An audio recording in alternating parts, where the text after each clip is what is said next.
Hello YouTube and fellow Terminator fans, this is just a quick and easy weathering video for you today. Just finishing him off because my Terminator wanted to be weathered and he asked me to do it. I thought I'd do it for free, but as you can see, it's cost him an arm and a leg.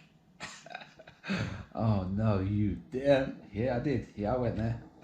Sorry. I won't do it again. Yeah, so all I'm using is these. I got this one from Workshop. I don't know if you've got one in your high street. It's cheap acrylic paint, and this one is Mars Black. And also I'm using a brown wash. It's a non-oil. It's an earth shade, and the earth shade is mainly for the bases. I mean, it'll be all over, little bits and bobs of it, but this part here I think needs to be more brown. I mean, the bottom of his legs are not going to be clean at all, and they're not just going to be black. So when you're weathering, if you're trying to use more than one colour, I mean, most people just use black and go too heavy, and it looks like you've, like on the arm, they've gone too dark in these places, and it looks like it's painted. It looks like a really cheap toy if you do that. So you got to vary it. It can't all be static. It can't all be the same sort of depth and shade. You got loads of different types. A lot of people use a cloth when they're doing it. Everybody has their own style, so you do it your own way, whatever makes you comfortable and whatever end result you're happy with. That's all you need to be thinking about, really. Please yourself. Don't try and please other people. If it looks good to your eye, then bing, it's brilliant. I like to use to wipe it off, because you're just basically painting it on. I water it down and paint it on, and then I use a cloth to wipe it off, not a tissue, kitchen roll to wipe it off, because a lot of people use a cloth, but it's too clean. I like it because this leaves a bit of lint on there, so sometimes there's little specks of that on there. It just looks more like dirt, which is kind of cool. I think it brings more depth to it. Let's make a start. So what I like to do is get a wet brush, and these are all water based. I use acrylics because they're water based and they're easy to clean off and easy to dilute down. So with the damp brush, a little bit of paint on the end of that, not too much. And then all we're doing is just painting it in. And get as much of it on there as you can. Get it all in deep. If you want it thicker, darker, just add a bit more paint. So if I want a darker wash than that, because I've used too much water, a little dab more paint. So you're gonna a little blob on there. There's already water on there anyway, so that'll darken down. But it also absorbs a lot of the water that's already on there. And get it into all the crevices. This is where your dirt is going to build up. It's in the crevices, not so much as on the actual flats. Definitely deep inside, like so. And then all you're doing is just basically wiping it back off.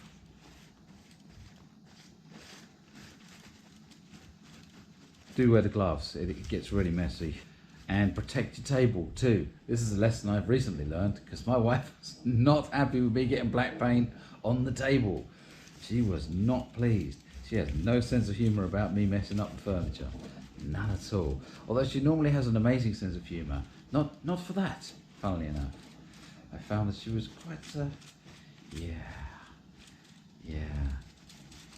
And she's a kickboxer, my wife, so I tend to be in line a lot. Yes, dear. I'll clean it up immediately. And I do too, because I'm terrified. I love it. Call the police. No, don't. I'm just joking. So you got it's it's not heavily weathered, but it's in. And if you feel you've gone too dark, a little bit of water on there just brings it back out again. I mean, for me, this is nowhere near dark enough. I'm going to be heavily weathering these, because he hasn't groaned, unfortunately, and I'm going to try and disguise that with something else. They've used lots of different types of colours too with the bits they sent us, and lots of chips. I mean, these parts here, definitely just you get a dab straight on that. Give me some paint. These bits, you definitely just dab it in and leave it there for a little while, let that sink into that part. And around the pistons, getting it in nice and deep. They all twist around, so you can go all the way around it. Get it nice and deep in. all the way. I mean, it's up to you how dark you have it, how heavily you weather it. But with acrylic, even when it's dry, you can go back over it and get it back off again. Even if you want to scratch it off, you can scratch it off. Don't be afraid of it. Don't think, oh, I'm going to ruin it. You're not. You can wash it all back off. It literally just washes back off if you've gone too heavy. So don't be afraid to weather. Don't be afraid to put lots of paint on there if you want to. Get right in every crevice, because once you take it off, it gives a really good effect of wear. See, that pit's actually dry now. It dries very quickly when you're wiping it with a cloth. Just a bit of paint over the top of that, a bit of water, and then rub it down again. And off it comes. So you've got to leave some on there, obviously, but do as much as you want to do on it. Use your own judgment. And with the toes and stuff, get right in there. I mean, this thing, once it's put together, this thing's going to look beautiful. I'm hoping that when I put him together, he has a centre of balance, so I can actually get him to stand on his own 2 feet, as it were. Get right in there. Give it some. Again, just take a blob of paint on the brush, chuck it right in. You know, paint the whole bloody thing black, because you're wiping it back off again. So it's not permanent. You're not permanently painting it all black, thinking, oh, I'm ruining it. Get right in there, all over. It's practically black. And then you're just wiping it back off. Don't forget to dry between the toes. Don't want it getting athlete's foot. See, for me, that's not dark enough. That's I want to get darker in between these. So I will add more. But you weather it however you want to weather it. It's all a personal thing. Everybody weathers their own way. What I'm going to do now with this one is some of the brown wash. I mean, I'm not finished weathering, but I'm just going to wrap up the video so I can get on with actually getting him done and finished. And just dry your brush off. This one I've had for years. It just takes a long time to run down, and there's only ever use it for weathering. I'm not a painter. With the non-oil one, I mean, you can see where I've gone on here. There's way too much black on that. That I'll just clean off. That will literally just clean off with a bit of paint, do a bit of water just on there, rub it, and it will all come off. So I'll make that as dirty as I want. Get as much into all of these as I want to. And the end result will look really, really nice. But definitely use more than one colour. Don't be afraid. These ones you can just paint them on. Nice brown wash. Again, you're just wiping them off. It gives it so much more depth.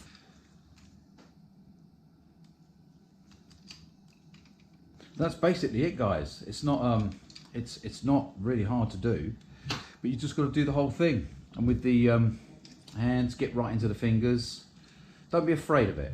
Don't be afraid of you're not going to mess it up, because you can wash it back off. It's acrylic, so it will wash back off. Yeah, just go for it, guys. Make it look as real as you possibly can.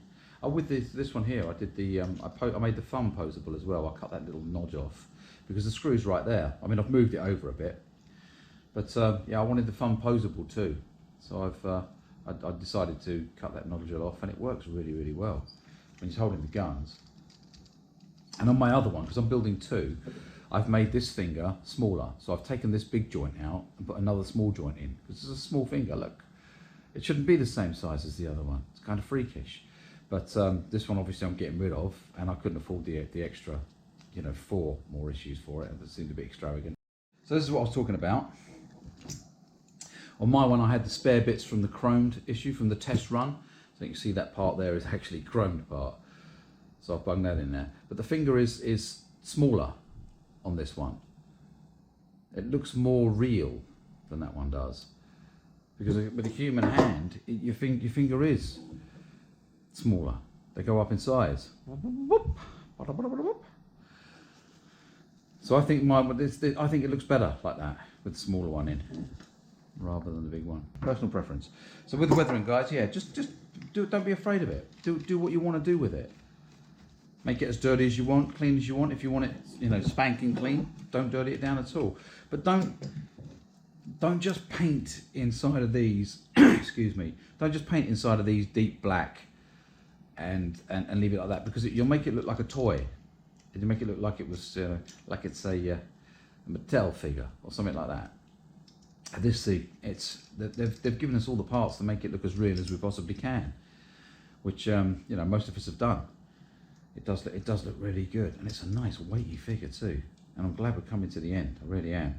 It's been 2 years, but I've enjoyed it. I've actually enjoyed the build. It's the first build I've ever done, and the last. Although I've got another one of these to do. I will do another one because I've got it. I've got all the bits ready to go now. I just need to get it chromed.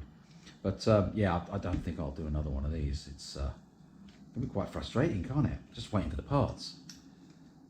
I get kind of obsessed with it. Don't need that. But yeah, it's great. Okay, go. You guys have fun. Stay safe, and I'll catch you in the next video. But remember, have fun with it. Just do what you want to do with it. It's all in the eye. Yeah, beauty is in the eye, and however you've done it, it's as beautiful as everybody else's. Have fun, guys. Bye for now.